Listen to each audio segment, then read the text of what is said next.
सबसे पहला होता है cost function. Now cost function is the cost that you इनकर व्हाइल प्रोड्यूसिंग और मैन्युफैक्चरिंग सर्टेन कमोडिटीज। ठीक है, ये अब दो तरीके का होता है, एक होता है फिक्स कॉस्ट, एक होता है वेरिएबल कॉस्ट।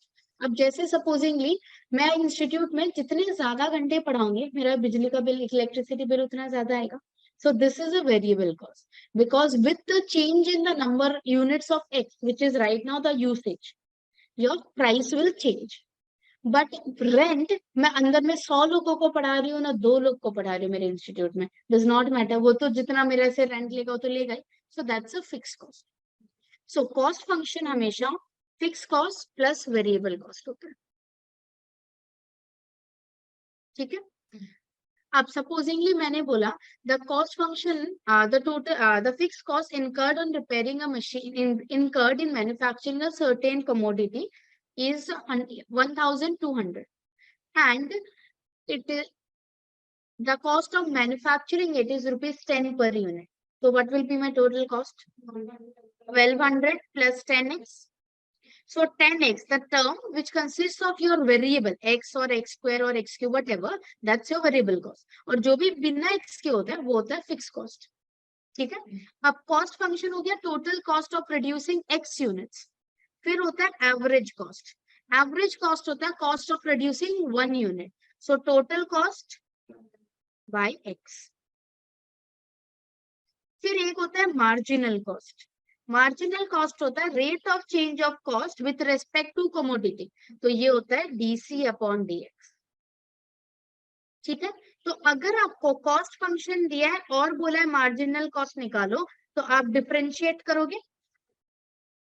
अगर आपको मार्जिनल कॉस्ट दिया है और बोला कॉस्ट फंक्शन निकालो तो आप मार्जिनल कॉस्ट को इंटीग्रेट करोगे। यहाँ तक समझ आया? अब कॉस्ट फंक्शन से मार्जिनल कॉस्ट हम चले गए, डिफरेंशिएट कर दिया। अब इसमें तीन चीजें हो सकती है, आपको कॉस्ट फंक्शन बनाने बोल देंगे, ठीक है, फिर बोल सकते हैं मिनिमाइज द कॉस्ट, तो मैक्सिमम मिनिमा का सम हो गया। अगर कॉस्ट को मिनिमाइज करने दिया है तो पहले कॉस्ट फंक्शन बनाओ, बनाया, फिर डीसी, यहाँ से सम स्टार्ट हो, फिर D C by D X equal to 0, D square C by D X square less than 0 आना, ग्रेटर देन 0 आना चाहिए, तो वो मिनिमाइज हो जाएगा। फिर हो सकता है बोले कि एवरेज कॉस्ट को मिनिमाइज करो, तो एवरेज कॉस्ट का पहले इक्वेशन बनाया, इसको नाम दे दिया सपोज ए, फिर D A by D x निकाला इक्वल टू 0 करा, फिर D square A by D X square निकाला, उसमें डाला, वो आएगा less than 0, sorry greater than 0, तो मिनिमाइज हो जाएगा।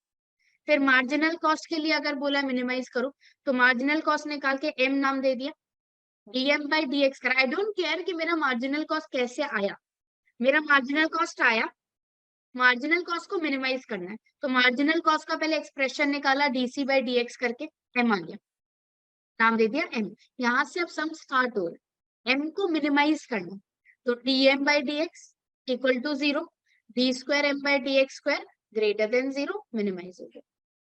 समझ आया? ऑनलाइन समझ आया? हाँ मैम, ये एक बार एफसी और वीसी एक बार बता दीजिए ना वापस।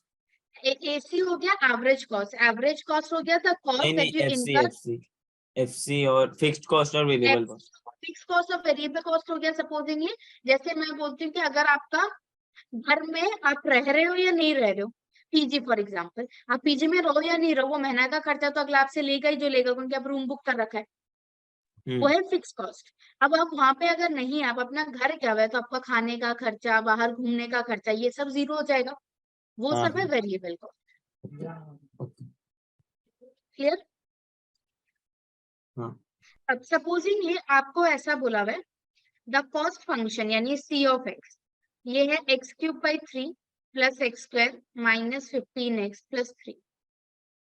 सबसे पहले आपको बोला एवरेज कॉस्ट निकालने, सी बाई एक्स, तो क्या हो जाएगा x square by 3 plus x minus 15 plus 3 upon x. बोला मार्जिनल कॉस्ट को, तो डीसी बाई डी एक्स, ये डिफरेंशिएट होगा x square plus 2x minus 15। अब मैंने बोला what is the change in cost of producing 200 units from 100 units, तो cost 200 का निकाला, कॉस्ट 100 का निकाला और माइनस कर दिया। What is the change in cost when you are producing 100 units and you are now producing 200 units? तो 200 का कॉस्ट निकाला, 100 का कॉस्ट निकाला, माइनस कर दिया. फिर ये पूछ सकते हैं what is the average cost when the production or when the number of units that are produced is 10. तो एवरेज कॉस्ट के एक्सप्रेशन में x की जगह 10 डाल दो. अब अगर इसे मिनिमाइज करना है तो इसको a नाम दी, dA by dx करा, तो 2x by 3 plus 1 minus 3 by x square equal 0. इसको सॉल्व करके x निकालेंगे, फिर d स्क्वायर में डालेंगे जो ग्रेटर देन 0 है. हाँ ना, ठीक है, क्लियर हो. अब एक प्रूफ होता है, proof that ddx of average cost is 1 by x marginal cost minus average cost. तो यहां से सम स्टार्ट होगा, ddx of c by x हो जाएगा, तो कोशेंट रूल लगेगा. c और x दोनों वेरिएबल है, तो x स्क्वायर, x को छोड़ा dc by dx minus c को छोड़ा x का 1. dc by dx को क्या कहते हैं? Marginal cost. ठीक ही तो था. अब इंडिविजुअली बांटा,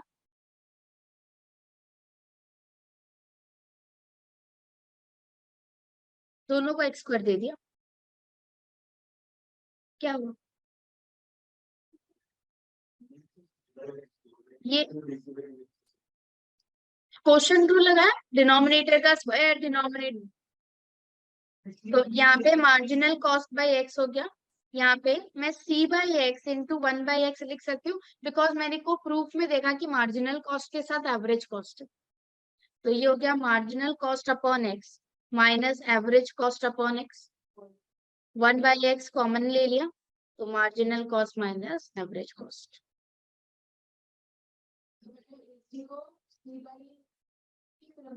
हाँ, अब जैसे क्वेश्चन है, बनाना भी है और फिर करना भी है. The cost of manufacturing of certain item consists of rupees 1600 as overhead. ये क्या है? फिक्स कॉस्ट है ये तो मेरा 1600 plus rupees 30 per item as the cost of the material and the labor cost rupees x square by 100 for x item. ये क्या है मेरा? ये टोटल कॉस्ट हो गया ना, फिक्स्ड और वेरिएबल दोनों लिख दिया. ठीक है, क्वेश्चन में बोला है how many item must he produce to have a minimum average cost. पहले तो let a equals to average cost, तो एवरेज कॉस्ट का एक्सप्रेशन बोलो, c upon x 1600 by x plus 30. अब मुझे इसे मिनिमाइज करना है, क्या करूं? dA बाय dx, कौन सा डबल डिफरेंशिएशन? तो पहला minus 1600 upon x square plus 1 upon 100. फिर क्या करना है? इक्वल्स टू 0 करना है, तो एक्स स्क्वायर इक्वल्स टू 16. ठीक है, तो x हो गया, ये 2 0 2 0, तो ये बचा 16 का 4. तो d square a upon D X square, तो 3200 अपॉन एक्स क्यूब हो जाएगा. अगर मैं यहाँ पे 400 डाल भी दूं तो भी तो पॉजिटिव ही रहेगा. हाँ ना, तो मिनिमाइज हो गया. तो मिनिमाइज करने के लिए कितना बनाने का जरूरत है? 400 यूनिट बनाने का जरूरत है. समझ मैम आया? एक बार ये क्वेश्चन कैसे था जिसे आप कॉस्ट फंक्शन फॉर्म किया? The cost of manufacturing of certain item consists of rupees 1600 as overhead. ऊपर से 1600 रुपए का खर्चा होगा. फिर 30 पर item as the cost of material. तो एक चीज का 30 रुपए, तो एक्स हाँ. चीज का 30x. And the labour cost is rupees x square by 400 for x items produced. अच्छा मैम, तो एक्स स्क्वायर बाय 400 में हम लोग एक वो नहीं करेगा क्या, इंटू एक्स पर आइटम प्रोड्यूस? नहीं, वहां लिख ही दिया ना फॉर एक्स आइटम्स, अगला खुद ही. अच्छा अच्छा, फॉर एक्स आइटम्स, ठीक है. हाँ, ठीक है. अब सेम चीज रेवेन्यू के लिए होगा. सी व्हेन आई से फिक्स कॉस्ट, इसका मतलब है when the number of unit is x, तब जो कॉस्ट होता है वो फिक्स कॉस्ट होता है. ठीक है, फिर आएगा revenue function. Revenue is a fancy name for selling price. ठीक है, सो रेवेन्यू फंक्शन हमें हो गया स्मॉल p इंटू एक्स. जहाँ पे स्मॉल p जो है उसे कहा जाता है डिमांड फंक्शन या फिर price per unit. So price per unit का फॉर्मूला हो गया R by x. So basically ये P एवरेज रेवेन्यू तो है, हाँ या ना? तो आपको क्वेश्चन में यूजुअली P दिया हुआ रहेगा, आप R ढूंढने के लिए P इंटू एक्स करेगा। एवरेज रेवेन्यू तो खुद P है, मार्जिनल रेवेन्यू अगर ढूंढना है तो क्या करेंगे, PR अपॉन D। समझ आया? हाँ ना? अब सपोजिंगली मैंने आपको क्वेश्चन बोला कि the demand function for the sale of X unit of a product is given by 20 minus 0.5x। Demand function मतलब स्मॉल p। तो पहला क्वेश्चन है what will be your revenue function, px okay, ये हो जाएगा 20x minus 0.5 x square. ठीक है, second question है what is your average revenue, p तो है तो 20 माइनस 0 तो क्वेश्चन नहीं था। थर्ड आपको पूछा है मार्जिनल रेवेन्यू, हाँ कितना आएगा 20 माइनस एक्स। ठीक है, अब आपको मैं पूछ सकती हूँ what will be the average revenue for selling 5 items. तो बी में एक्स के जगह 5 डाल दो। What will be the revenue when you are selling 10 items. तो आर में एक्स के जगह 10 डाल दो। What will be the marginal revenue when you are producing 2 units, X के जगह 2 डाल दो। अब ये भी सेम, अगर आपको मार्जिनल रेवेन्यू या एवरेज रेवेन्यू किसी को मैक्सिमाइज करना है तो पहले डीए बाई डीएक्स, फिर डबल डेरिवेटिव उसमें डाला, लेस देन 0 आएगा तो मैक्सिमाइज हो गया। हाँ, फिर होता है प्रॉफिट फंक्शन। मैम इसमें अगर एमआर को मिनिमाइज करने बोले तो एमआर को एफएक्स लेगा ना? बोलेगा रेवेन्यू, और रेवेन्यू तो मैक्सिमाइज करनी ही बोलेगा। हाँ मतलब मैक्सिमाइज करने बोल रहे हैं तो एमआर ही आपका एफएक्स हो गया, उसके बाद उसमें इक्वेशन हाँ, आएगा। एग्जैक्ट। यहाँ तक समझ आया? अब होता है प्रॉफिट फंक्शन। सो प्रॉफिट क्या होता है, selling price minus cost price, तो revenue function minus cost function, तो प्रॉफिट फंक्शन मिलेगा which is P of X. तो अगर आपको बोला है फाइंड द प्रॉफिट फंक्शन तो ये है, ठीक है। अब आपको बोल सकते हैं find the profit when this many units are sold, तो प्रॉफिट फंक्शन एक्स के जगह वो वैल्यू डाल दो। And next you can be asked कि what will be the maximum profit, तब मैक्सिमम प्रॉफिट होगा। तो dp बाई dx किया इक्वल टू 0 करा, जो आया उसको डबल डेरिवेटिव में डाल के लेस देन 0 बना दिया। यहाँ तक ठीक है। अब एक सिचुएशन होता है ब्रेक इवन पॉइंट या फिर पॉइंट ऑफ इक्विलिब्रियम, जहां पे revenue is equal to cost या फिर प्रॉफिट इक्वल्स टू 0। दोनों में से कोई भी चीज इक्वेट करके आपको x का वैल्यू मिलेगा, that x is the value of break even point. अब उस x से अगर आप ज्यादा प्रोड्यूस करोगे तो प्रॉफिट होगा, उस x से कम प्रॉप बनाओगे तो लॉस होगा, हाँ ना? अब इसमें क्वेश्चन होता है, जैसे सुनो,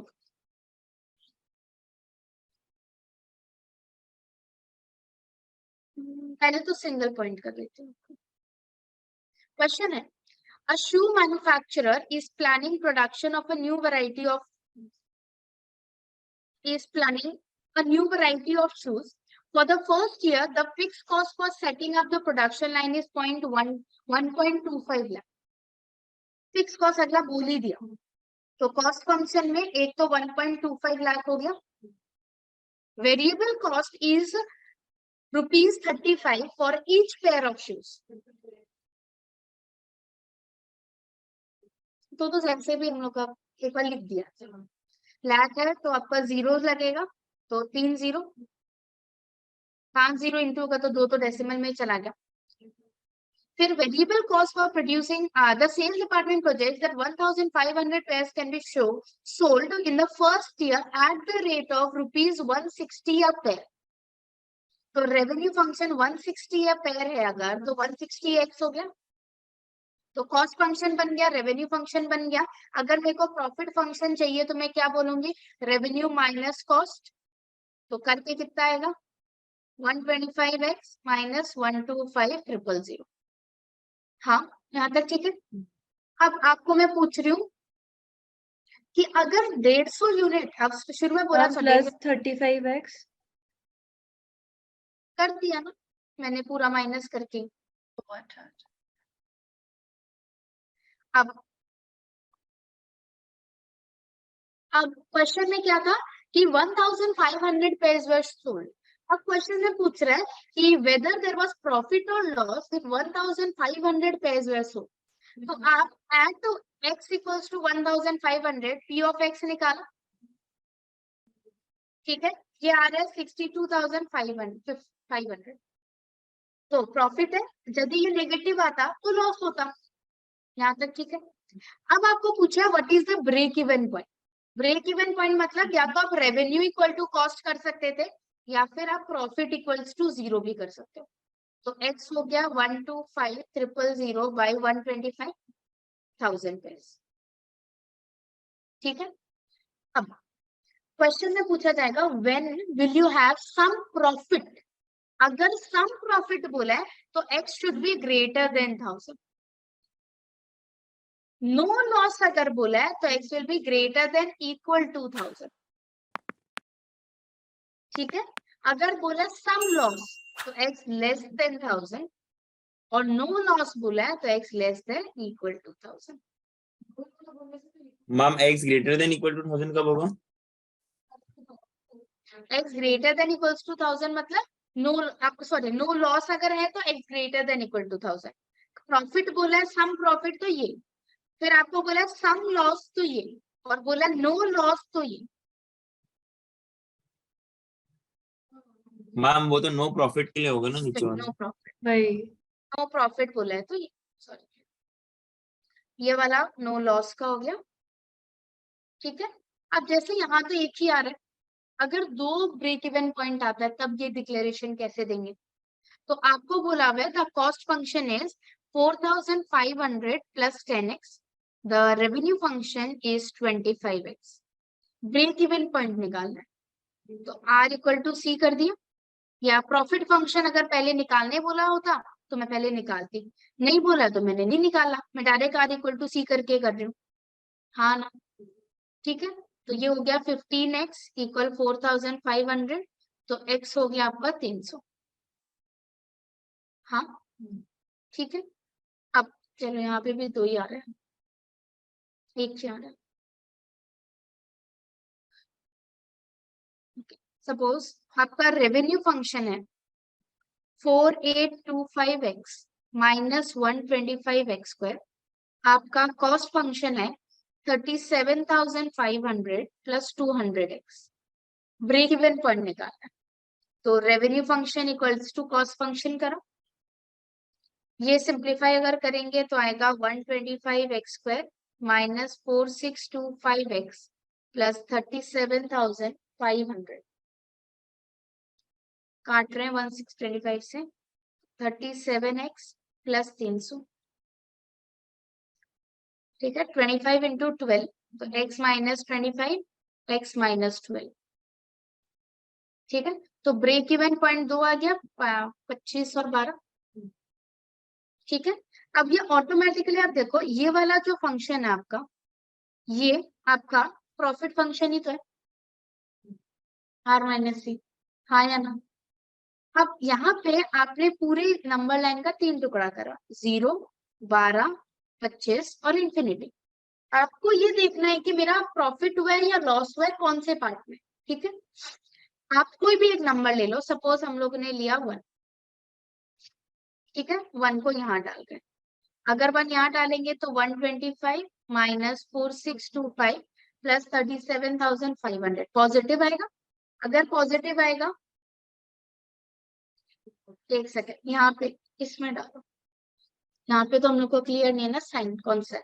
तो अगर मैं x को 1 डालती हूँ तो रेवेन्यू फंक्शन कितना आ रहा है 4825 माइनस 100 4700, और इसमें डालती हूँ तो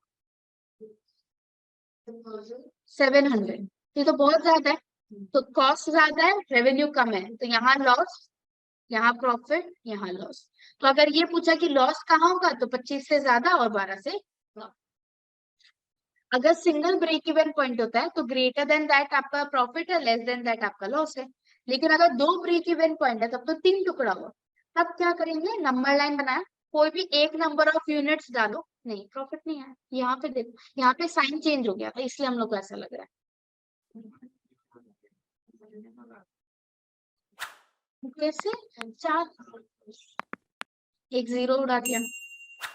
क्लियर है? तो अगर लॉस पूछा है तो 12 से कम 25 से ज्यादा, प्रॉफिट पूछा है तो 12 से 25 के बीच में प्रोडक्शन करना पड़ेगा। समझ आया? ऑनलाइन समझ आ गया? हाँ मैम। हाँ मैम।